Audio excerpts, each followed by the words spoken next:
Hello friends, welcome to S academy. दोस्तों, आज हम लोग 12 दिसंबर इस वीडियो में हिंदुस्तान न्यूज़पेपर की खबरों को डिटेल में देखने वाले हैं। अगर आप बिहार से जुड़ी परीक्षाओं की तैयारी करते हैं तो ये वीडियो आपके लिए बहुत ही फायदेमंद है।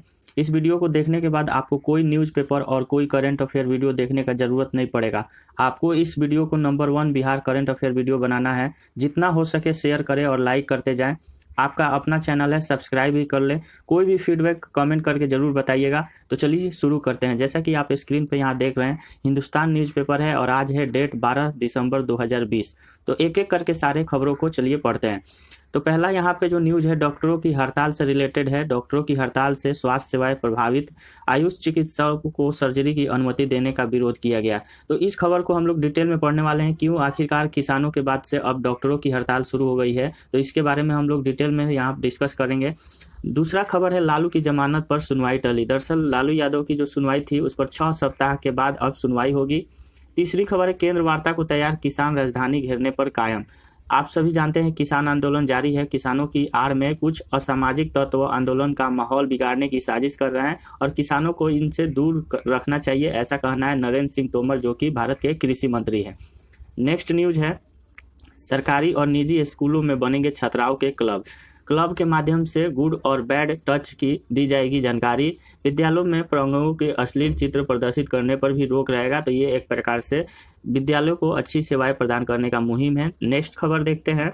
इग्नू यूजी और पीजी के लिए छात्र किए जाएंगे प्रमोट। दरअसल इग्नू ओपन यूनिवर्सिटी में क्या हो रहा है कि जो भी ग्रेजुएट और जो भी पोस्ट ग्रेजुएट के छात्र हैं उनको प्रमोट करने का कार्य शुरू हो गया है। Indira Gandhi national open university IGNOU ने फैसला लिया है कि विश्वविद्यालय की जो 75वीं एकेडमिक काउंसिलिंग की बैठक में 2019 और 2020 में जून नामांकन लेने वाले अभ्यर्थियों को प्रमोट करने का फैसला किया है और इनमें यूजी और पीजी सेमेस्टर के छात्र शामिल है। तो अगर आप भी इसी सेमेस्टर में शामिल हैं तो आपको भी यह फायदा मिलेगा। अगला खबर देखते हैं और जो इम्पोर्टेंट खबर है जिसको आपको जानना चाहिए वही खबर हम लोग डिस्कस करेंगे। अगर आपको और भी खबर पढ़ना है तो आप वीडियो को पॉज करके भी न्यूज़ को पढ़ सकते हैं। खबर है भूमि सुधार विभाग में होगी डीआईजी की तैनाती। अब डीआईजी की तैनाती किस लिए होगी ये जान लेते हैं। दरअसल भूमि विवाद के मामलों को 3 श्रेणियों में बांटा जाएगा। मुख्य सचिव दीपक कुमार ने बैठक करके ये जानकारी दिया है और निर्देश भी दिया है। तो यहाँ पे एक बात है कि जो बिहार के मुख्य सचिव है वो है दीपक कुमार, इनको याद रखना है। 3 श्रेणी कौन से हैं? अंचल, अनुमंडल और जिला स्तर पर आने वाले मामलों को इन श्रेणियों में बांटा जाएगा और इसका निपटारण किया जाएगा। बिहार के कई गांवों में यहाँ पे सभी 1,14,000 से अधिक वार्डों में सामुदायिक भवन बनेंगे। तो इसको भी आप याद रखिएगा। कितने? 1,14,000 से अधिक वार्ड। इसके साथ इसके तहत 2 कमरे और एक बहुउद्देशीय हॉल का निर्माण होगा। तो ये एक योजना है जो कि ग्रामीण वार्डों में सामुदायिक भवन बनाने की मुहिम चलाई जा रही है। नेक्स्ट अगली बड़ी खबर है IGIMS में स्त्री और शिशु रोग के लिए नए OPD की शुरुआत। यहाँ पे IGIMS में शुक्रवार को स्त्री और शिशु रोग के लिए अलग OPD भवन का शुभारंभ स्वास्थ्य मंत्री मंगल पांडे और राज्यसभा सांसद सुशील मोदी ने किया है। दूसरी बड़ी खबर यहाँ पे देख लेते हैं, कोरोना से रिलेटेड है। कोरोना वैक्सीन ट्रायल के लिए पटना एम्स को वॉलंटियर्स का इंतजार। वॉलंटियर्स वैसे पर्सन होते हैं जो कि कोरोना वैक्सीन लेते हैं और उनसे ट्रायल शुरू होता है, वे ट्रायल पे रखे जाते हैं। तो यहाँ पे 1,000 जो वॉलंटियर्स हैं उनका इंतजार किया जा रहा है। उनका लक्ष्य है 1,000 एम्स के द्वारा और इसमें अब तक जो है सिर्फ 40 ही वॉलंटियर्स मिल पाए हैं। तो देख सकते हैं आप, बहुत ही कम लोग इस वैक्सीन को लेने जा रहे हैं। तो अगर आप भी चाहते हैं वैक्सीन को लेना और ये ट्रायल पे आई थिंक 2 से 3 महीने तक रखते हैं, तो अभी अगर इंटरेस्टेड हो तो यहाँ पे इन्होंने एम्स के जो चेयरपर्सन है, अधिकारी हैं, इन्होंने अपील किया है लोगों से कि आगे आने को और वॉलंटियर्स के रूप में ज्वाइन करने को। पटना एम्स में चल रहे टीके के 3रे चरण का ट्रायल शुरू हो गया है और यहाँ पे ICMR के और भारत बायोटेक के वैक्सीन का 2 ट्रायल सफल भी हो चुका है। तो आप देख सकते हैं बहुत ही तेजी से इसका कार्य शुरू हो रहा है। पटना को चकाचक बनाने के लिए 500 की आबादी पर एक सफाई कर्मी। तो 500 पर्सन पे एक सफाई कर्मी होगा और यहाँ पे पटना की पूरी सफाई के लिए ध्यान दिया जा रहा है। नगर निगम की सशक्त अस्थायी समिति की बैठक में यह फैसला किया गया है। निगम बेचेगा कूड़े डंपिंग प्लांट की मिट्टी और प्लास्टिक और पत्थर। तो यहाँ पे बेचने का काम शुरू किया जाएगा पटना नगर निगम के द्वारा। इसके बाद से पशु अस्पताल बनाने के लिए बुडको को दिए जा चुके हैं 3 करोड़। तो पशु अस्पताल भी बनेगा। पहले जो भी यहाँ पे मनुष्य अस्पताल है उनको ठीक कर लिया जाए और उसके बाद से पशु अस्पताल भी बनाना बहुत ज़रूरी है। तो ये कार्य भी बहुत ही अच्छा है, होना चाहिए। यहाँ पे एक खबर आप जैसा कि स्क्रीन पर देख रहे हैं, बिहार विद्यालय परीक्षा समिति पटना ने BSEB क्रॉसवर्ड प्रतियोगिता 2020-21 लॉन्च किया है। इसके बारे में डिटेल में मैं आपको शाम को एक वीडियो प्रोवाइड करूंगा कि क्या है ये प्रतियोगिता परीक्षा और किस प्रकार से इसमें भाग ले सकते हैं और किन स्टूडेंट्स के लिए, सब कुछ हम लोग उस वीडियो में बताएंगे। अगली खबर जो है, पटना विश्वविद्यालय में पहली बार इतना लंबा नामांकन जो है वो चल रहा है। पटना विश्वविद्यालय में बीकॉम की जो 10वीं सूची है वो जारी हो चुकी है, दाखिला आज, लेकिन फिर भी यहाँ पे बहुत सारे जो है सीटें खाली रह चुकी है। कोरोना के कारण बहुत सारे स्टूडेंट जो है वो नामांकन ले नहीं पाए थे, तो इसकी वजह से सीटें खाली हो चुकी है। देखना होगा कि कब सीटें फुल होती है और यहाँ पे जो सेशन है वो स्टार्ट होता है। नेक्स्ट जो न्यूज़ है वो है राष्ट्रीय प्रतिभा खोज परीक्षा स्टेज 2 7 फरवरी को यहाँ पे कराया जाएगा। राष्ट्रीय प्रतिभा खोज परीक्षा यानी NTSC 2019-20 के सत्र स्टेज 2 की परीक्षा 7 फरवरी से ली जाएगी। NCERT ने इस परीक्षा की तिथि की जानकारी दी है। कोविड-19 के कारण स्टेज 2 की परीक्षा स्थगित कर दी गई थी और यह परीक्षा 10 मई को होने वाली थी। तो यहाँ पे अगर आप भी इस परीक्षा में भाग लेने वाले हैं तो आप इस डेट को ध्यान में रख सकते हैं। नेक्स्ट खबर है, बिहार में 2040 तक शून्य कार्बन उत्सर्जन।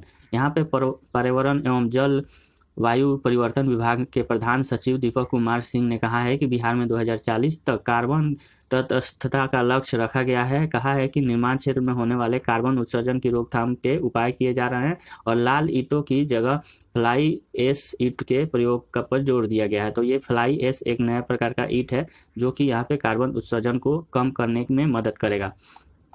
अगली न्यूज़ देखते हैं। अगला न्यूज़ यहाँ पे है सिपाही भर्ती फर्जीवाड़े से रिलेटेड। जैसा कि आप सभी को पता है कि बिहार में सिपाही भर्ती के लिए दौड़ चालू है और इसमें फर्जीवाड़े में 23 और अभ्यर्थी गिरफ्तार कर लिए गए हैं। तो केंद्रीय चयन पर्षद की ओर से बिहार संगठन में सिपाही भर्ती आयोजित शारीरिक दक्षता परीक्षा में शुक्रवार को भी फर्जीवाड़े के आरोप में 23 फर्जी अभ्यर्थी को गिरफ्तार कर लिया गया है। पकड़े गए अभ्यर्थी पर लिखित परीक्षा में दूसरे को बैठाने का आरोप है। शारीरिक दक्षता परीक्षा के दौरान कागज जो भी डॉक्यूमेंट्स थे उनकी जांच कर दी गई है और इनमें ना तो फोटो मिली है और ना ही बायोमेट्रिक अंगूठे का निशान मिला है। तो इसलिए ये ऐसे करके ये पकड़ा गए हैं और इनको जेल भेज दिया गया होगा। नेक्स्ट जो न्यूज़ है हमारा रिलेटेड है। अब यहाँ पे अगला बहुत ही इंपॉर्टेंट न्यूज़ है जो कि आपको एग्जाम में देखने को मिलते रहता है। स्वच्छता परीक्षा निकाय OPD में भी नहीं। यहाँ पे स्वच्छता सर्वेक्षण 2020 में अंतिम पायदान पर था पटना। तो यहाँ पे रैंक पूछा जाता है एग्जाम में, अगर आपने देखा होगा बहुत सारे एग्जाम में रैंक पूछा जाता है। 10 लाख से अधिक आबादी वाले देश के 47 जो निकाय है उसमें रैंकिंग में पटना अंतिम पायदान पे था और इसी तरह देश के 62वीं जो क्षेत्रों में दानापुर 6वीं स्थान यहाँ पे अंतिम स्थान मिला, जबकि 10 लाख तक की आबादी वाले देश के 382 शहरों निकायों की जो सूची जारी की गई है उसमें बिहार के निकायों का नंबर 255 से शुरू हुआ था। तो आप देख सकते हैं कितना लास्ट में बिहार का जो निकाय है वो रैंक में शामिल है। तो जो भी स्वच्छता होता है बिहार में उसमें अभी बहुत सारे इम्प्रूवमेंट की ज़रूरत है। तो यहाँ पे आप रैंकिंग को भी देख सकते हैं, जितने भी बिहार के निकाय हैं उसका यहाँ पे रैंकिंग दिया गया है। तो सभी निकाय को आप ध्यान से देख सकते हैं। इसमें पटना का जो है वो इम्पोर्टेंट है, पटना को आपको याद रखना है। और सबसे पहला जो रैंक है वो मिला है डामलिया नगर 255 और जो सबसे लास्ट रैंकिंग मिला है वो गया निकाय है यानी नगर निगम, यह है 382। तो यहाँ पे आप रैंक देख सकते हैं। अब यहाँ पे अगली खबर जो हम लोग देखने वाले हैं, अगली खबर के बारे में देख लेते हैं क्या है जो इम्पोर्टेंट है आपके लिए। तो यहाँ पे जो अगली खबर है, राज्य के सभी थानों की होगी अपनी ज़मीन। यहाँ पे मुहिम चलाकर बचे हुए जितने थाने और OP के लिए होगी ज़मीन की तलाश। सरकार ने DM SP को दिया जल्द ज़मीन तलाशने की टास्क। जल्द ज़मीन मिले इसके लिए गृह विभाग और पुलिस मुख्यालय करेगा मॉनिटरिंग। तो ये ज़मीन यहाँ पे खोज कर थाना बनाया जाएगा, ऐसा ये न्यूज़ दिया गया है। नेक्स्ट यहाँ पे खबर है, फर्जी डिग्री पर बहाल शिक्षकों के मामले में जवाब तलब। यहाँ पे पटना हाई कोर्ट ने राज्य के जो सरकारी स्कूल में फर्जी डिग्रियों पर बहाल शिक्षक हैं उन पर सुनवाई करते हुए राज्य सरकार से जवाब मांगा है और कोर्ट ने 9 जनवरी तक जवाब दाखिल करने का आदेश दिया है। तो यहाँ पे रिपोर्ट अब सरकार को जमा करना होगा कि कितने लोग जो है टीचर के रूप में फर्जी डॉक्यूमेंट से गए हैं। इसके बाद से अगली खबर जो है वो हम लोग देख लेते हैं। अगली खबर क्या है, तो यहाँ पे जो मैंने आपको पहला ही खबर बताया था कि जो है डॉक्टर हड़ताल पे जा चुके हैं, हड़ताल कर रहे हैं। तो क्यों हड़ताल कर रहे हैं यहाँ पे हम लोग देख लेते हैं। हड़ताल इसलिए हो रहा है क्योंकि जो हमारा केंद्र सरकार है, केंद्र सरकार का जो स्वास्थ्य विभाग है, उसने आयुष मंत्रालय को भी सर्जरी का आदेश दे दिया है, सर्जरी का अनुमति दे दिया है।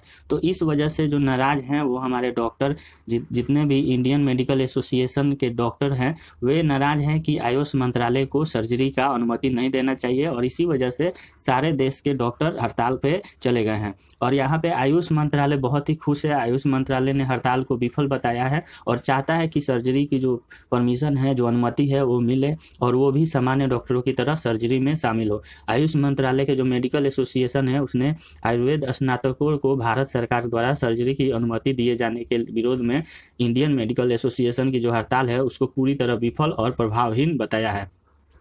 अब यहाँ पे अगली खबर जो है वो हम लोग पढ़ लेते हैं। ये एक इम्पोर्टेंट न्यूज है। ऑनलाइन सर्वे में संजय गांधी जैविक उद्यान अव्वल पे रहा। तो यहाँ पे जो पटना जू है उसमें टॉप स्थान पे मिला है। ये कैसा सर्वेक्षण है यहाँ देख लेते हैं। CJDA के जो सर्वे है उसमें पटना जू टॉप पे चल रहा है। तो यहाँ पे इसका नाम याद रखना है, CJDA। और 2 दिनों के सर्वे में 518 दर्शकों ने पटना जू के बेहतर बताया है, और देश के 15 टॉप जू में पटना जू को सबसे अधिक दर्शकों ने पसंद किया है। दूसरे स्थान पर राजकोट जूलॉजिकल पार्क को पसंद किया गया है। संजय गांधी जैविक उद्यान का वैश्विक स्तर पर आधुनिकीकरण होना है। भारत के 152 चिड़ियाघरों में से 15 को वैश्विक मानकों के अनुरूप आधुनिकीकरण के लिए चुना गया है, और इसमें संजय गांधी यहाँ पे जैविक उद्यान पटना भी शामिल है। और CJDA की ओर से कराया जा रहा है सभी सर्वे। देश के 152 जू में से 15 को आधुनिकीकरण के लिए चुना गया है। तो यहाँ पे आप देख सकते हैं। अगली यहाँ पे खबर है, वो खबर दिया गया है यहाँ पे ऑफिसर ट्रेनिंग अकादमी OT गया में 18वीं पासिंग आउट परेड की जो पूरे संध्या है उस शुक्रवार को मल्टी एडिक्टिव डिस्प्ले पर प्रदर्शित कराया गया है, यानी डिजिटल यहाँ पे कराया गया है। तो यहाँ पे और भी डिटेल दिया गया है जिसको आप पढ़ सकते हैं।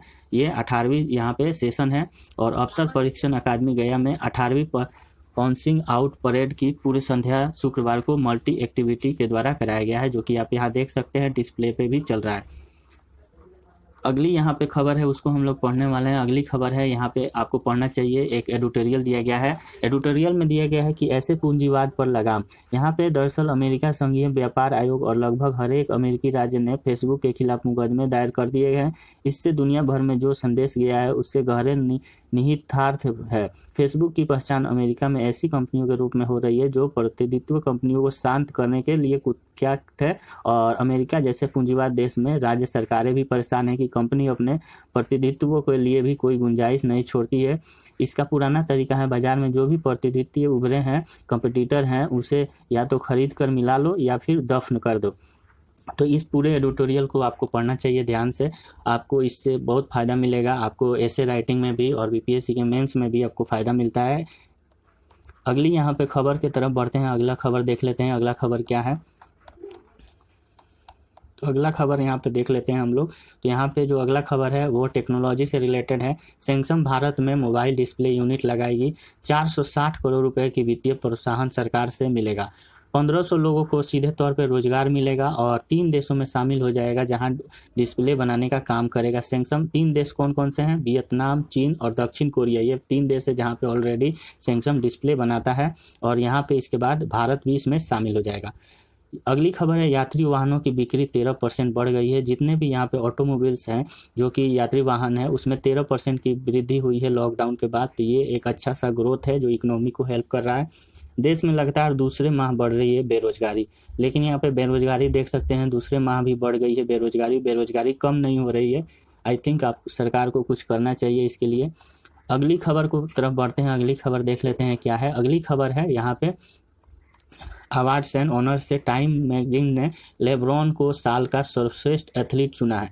दरअसल जो अमेरिकी टाइम्स मैगजीन है उसमें मशहूर basketball team Los Angeles Lakers को फॉरवर्ड लेब्रॉन जेम्स की उपलब्धियों में एक और नगीना जुड़ गया है। उन्हें प्रतिष्ठित अमेरिका टाइम पत्रिका के लिए गुरुवार को वर्ष का सर्वश्रेष्ठ एथलीट चुना है, और जेम्स को चौथी बार यह अवार्ड मिला है। तो यहाँ पे चौथी बार इनको अवार्ड मिल चुका है। इसके बाद से अगला यहाँ पे खबर हम लोग देखते हैं। अगली खबर क्या है? अगली खबर है बाइडेन और कमला हैरिस को time person of the year मिला है। तो यहाँ पे अमेरिका के राष्ट्रपति पद के लिए नवनिर्वाचित जो बाइडेन और उपराष्ट्रपति पद के लिए नवनिर्वाचित कमला हैरिस को प्रतिष्ठित टाइम पत्रिका ने अमेरिकी प्रतिष्ठित को बदलने के लिए 2020 पर्सन ऑफ द ईयर नामित किया है। और पत्रिका ने यह परंपरा 1927 में शुरू किया था। तो 1927 में इसका सेशन जो था वो स्टार्ट हुआ था। फर्स्ट टाइम यह जो अवार्ड था टाइम पत्रिका, यह 1927 में शुरू हुआ। तो ये हमारा जो आज का खबर था पूरा हिंदुस्तान न्यूज़पेपर में, जिसको मैंने आपको डिटेल में बताया। आई थिंक आप सभी को सारी खबरों को अच्छे से समझ गए होंगे और आपको ये वीडियो ज़रूर अच्छा भी लगा होगा। तो आप इस वीडियो को जारी रखना चाहते हैं तो आप लोग ज़्यादा से ज़्यादा लाइक और शेयर करें, ताकि हमें पता चले कि आप लोगों को ये वीडियो पसंद आया। Thank you very much for watching this video.